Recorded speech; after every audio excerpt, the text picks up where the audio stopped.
اللہ کے رسول صلی اللہ علیہ وسلم کی سکھائی ہوئے دعائیں جو ہیں وہ صبح و شام ان کو معمول بنانا چاہیے۔ مثال کے طور پہ ایک دعا ہے، سنن ابی داؤد کی روایت ہے، جو 3 مرتبہ صبح اور 3 مرتبہ شام کو یہ دعا پڑھ لیتا ہے تو اس کو کبھی بھی کوئی اچانک بلا نہیں پہنچے گی۔ بسم اللہ الذی لا یضر مع اسمہ شیء فی الارض ولا فی السماء وهو السمیع العلیم۔ اسی طرح رسول اللہ صلی اللہ علیہ وسلم نے فرمایا، صحیح مسلم کی روایت ہے کہ انسان جہاں بھی رہتا ہے، کہیں رکتا ہے، پڑاؤ ڈالتا ہے، یہ دعا اگر پڑھ لے، اعوذ بکلمات اللہ التامات من شر ما خلق لم يضره شيء حتى يرتحل من منزله ذلك، جب تک یہ دعا پڑھ کے جہاں بھی رہے گا دنیا کی کوئی بھی چیز اسے نقصان نہیں دے سکتی۔ اسی طرح تیسری دعا جو انسان کو معمول بنانا چاہیے، کسی کو غم آئے، بیماری آئے، کوئی بیماری، سقم نکرہ ہے، والنکرۃ تدل علی العموم، کوئی بھی بیماری ہو، انسان پہ کوئی سختی آ گئی ہے، کسی فکر میں مبتلا ہے، تو یہ دعا پڑھ لے، اللہ اللہ ربی لا اشرک بہ شیئا۔ صحیح الجامع کی روایت ہے، اس دعا پڑھنے والے کو رب تعالیٰ سختیوں سے ہی بچاتے ہیں اور فکر اور غم اور بیماریوں میں اس سے دور فرما دیتے ہیں۔ چوتھی دعا جو رسول اللہ صلی اللہ علیہ وسلم کثرت سے پڑھا کرتے تھے، جامع ترمذی کی روایت ہے، یا حی یا قیوم برحمتک استغیث۔ پانچویں دعا جو اللہ عز وجل نے قرآن میں اتاری ہے، یہ وہ دعا ہے جو سیدنا یونس علیہ السلام نے 3 اندھیروں میں کی تھی، رات کا اندھیرا، پانی کا اندھیرا اور مچھلی کے پیٹ کا اندھیرا۔ امت اس وقت خوف اور پریشانی کے اندھیروں میں ڈوب چکی ہے، اگر یونس علیہ السلام یہ دعا پڑھیں، لا الہ الا انت سبحانک انی کنت من الظالمین، یہ دعا پڑھیں، اللہ تینوں اندھیروں سے نکال کے انہیں لے آئیں، تو آج امت بھی یہ دعا پڑھے تو اندھیروں سے نکل سکتی ہے۔ اور حدیث کے آخر میں لفظ بھی یہ ہیں، لم يدع بها رجل قط الا استجاب اللہ له، جس مصیبت کے لیے انسان یہ دعا پڑھتا ہے اللہ ذوالجلال اس مصیبت کو اس سے دور فرما دیتے ہیں۔ اگرچہ لوگ اس کو آیت کریمہ سے بھی یاد کرتے ہیں، یہ رسول اللہ صلی اللہ علیہ وسلم پر نازل ہونے والے قرآن کی آیت کا حصہ ہے۔ چھٹی دعا جو ہمیں پڑھنی چاہیے، اللہم عافنی فی بدنی، اللہم عافنی فی سمعی، اللہم عافنی فی بصری، میرے مالک مجھے بدنی اور سمعی اور بصری عافیتوں سے نواز دے۔ اور 3 مرتبہ صبح اور 3 مرتبہ جو شام پڑھتا ہے، اللہ ذوالجلال اس کو محفوظ کر دیتے ہیں۔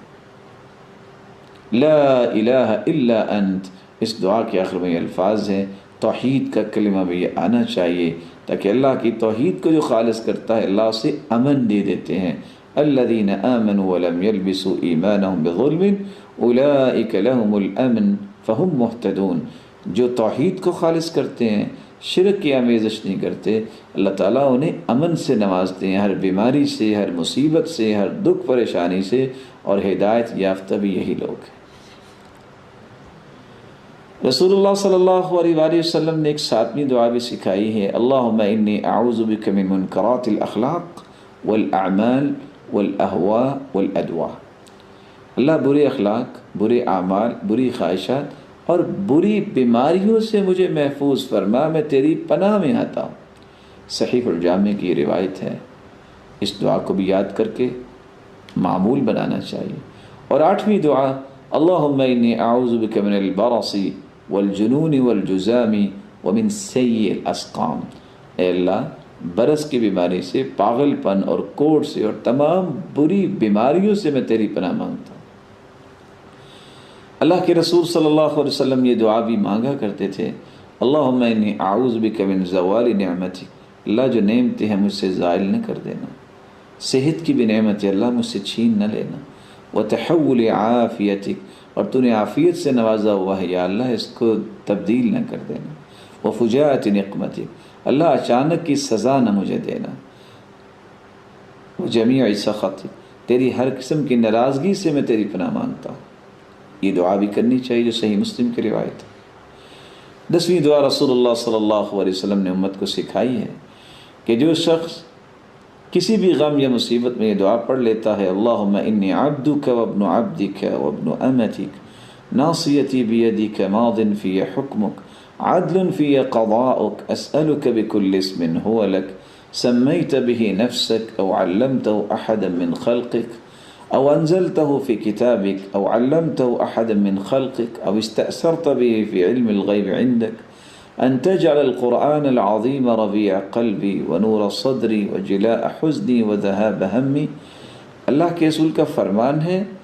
یہ دعا جو پڑھ لیتا ہے اللہ اس کے غم کو خوشی میں تبدیل فرما دیتے۔ کس قدر یہ خوبصورت دعا ہے جس سے انسان کا غم خوشی میں تبدیل ہو جاتا ہے۔ آج امت کس قدر غم میں چلی گئی ہے، اور آپ صلی اللہ علیہ وآلہ وسلم نے فرمایا یہ دعا بھی یاد ہونی چاہیے۔ جب بھی کسی بیمار کو دیکھو تو یہ پڑھنا چاہیے، الحمدللہ الذی عافانی مما ابتلاک به وفضلنی علی کثیر ممن خلق تفضیلا۔ اللہ تیری ہی تعریف ہے، تو نے مجھے عافیت میں رکھا ہے اس مصیبت سے